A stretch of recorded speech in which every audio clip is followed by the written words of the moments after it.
amados irmãos e irmãs do grupo de reflexão bíblica São Jerônimo, na liturgia da palavra de hoje, dia 30 de agosto, escutamos e meditamos o capítulo 25, versículos de 14 a 30 do Evangelho de Mateus, texto sobre o qual partilharemos algumas chaves de reflexão para uma melhor compreensão desta parábola que Jesus narra, popularmente conhecida como a parábola dos talentos.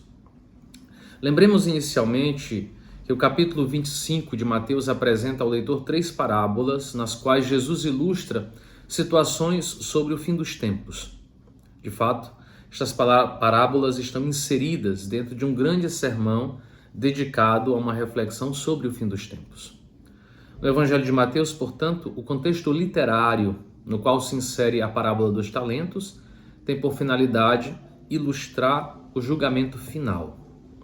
Mas como compreender os critérios para este julgamento? Trata-se apenas de retribuir com a alegria eterna aqueles que desenvolveram seus dons e seus talentos? Será que de fato a parábola dos talentos deve ser compreendida apenas numa lógica de retribuição, de recompensa, de toma lá da cá? É preciso reconhecer que muitas vezes temos esta tendência interpretativa da parábola sob uma ótica de retribuição. Mas será essa a chave principal de interpretação que nos abre o significado da parábola? Claramente a parábola se desenvolve em três atos. No primeiro ato, o Senhor distribui o dinheiro de maneira escalonada conforme a capacidade de cada servo. Não esqueçamos que se trata de grandes quantias. Um talento valia muito dinheiro.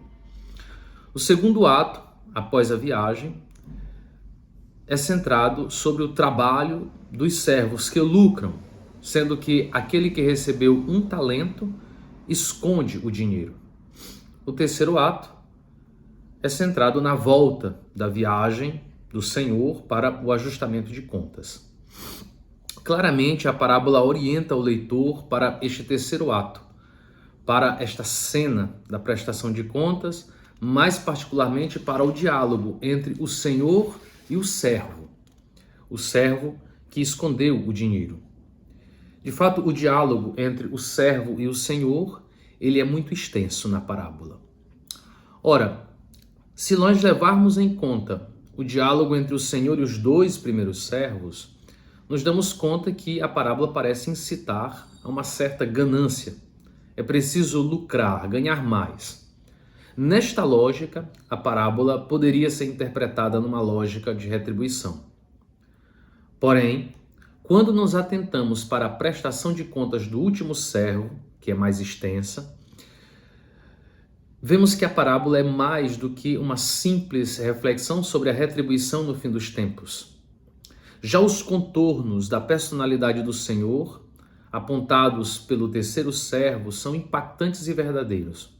O servo diz: Senhor, sei que és um homem severo, pois colhes onde não plantaste e ceifas onde não semeaste. Por isso fiquei com medo e escondi o teu talento no chão. Não deixa de ser irônico a expressão do servo. Se ele sabia da severidade do Senhor, por que não trabalhou como os outros servos? Há neste servo uma expressão de covardia que o paralisa. Mas mais interessante ainda na parábola é que o próprio Senhor retoma as mesmas expressões do servo. Ele diz, o Senhor, tu sabias que eu colho onde não plantei e que ceifo onde não semeei. Para uma boa interpretação da parábola, é preciso reconhecer que a história é desconcertante. O Senhor da parábola parece trabalhar com métodos de lucro que são questionáveis. Ele colhe onde não planta e ceifa onde não semeia. Diante deste Senhor, que quer sempre ver lucro em seus negócios, o servo não assume nenhum risco. Mesmo o depósito no banco ele não o faz, talvez por receio de que o banco pudesse chegar à falência e ele perdesse o talento. Este servo, portanto, nunca se arrisca, nunca aposta suas fichas, nunca se compromete, mesmo que isso lhe custe trabalho. Nesse sentido, A maneira como o Senhor da parábola chama o servo é interessante. Se dermos um valor explicativo à conjunção da frase, poderíamos traduzi-la assim: Tu és um servo mau, porque tu és preguiçoso. A parábola, portanto, não parece se incitar a uma lógica retributiva, a uma exortação moral, segundo a qual aqueles que não desenvolvem seus talentos não entrarão na vida eterna. Mais do que isso, a parábola ilustra o perigo da covardia, da incapacidade de correr riscos, da inércia e falta de iniciativa na prática do bem. No fundo, o servo preguiçoso é indeciso, é hesitante. Neste sentido, podemos lembrar o que diz São Paulo na primeira leitura de hoje.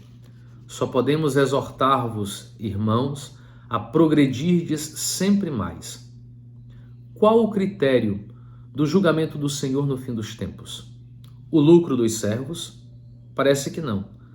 O critério está intimamente centrado no esforço do servo, no desejo de progredir, na capacidade de assumir riscos, mesmo que isso possa levar à perca do bem recebido.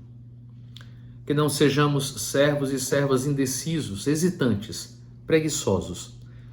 Que não sejamos discípulos e discípulas do Senhor medíocres, habituados com a situação, incapazes de assumir riscos. Assumindo os riscos do trabalho diário, progrediremos na vida e participaremos da alegria do Senhor. Boa meditação a todos.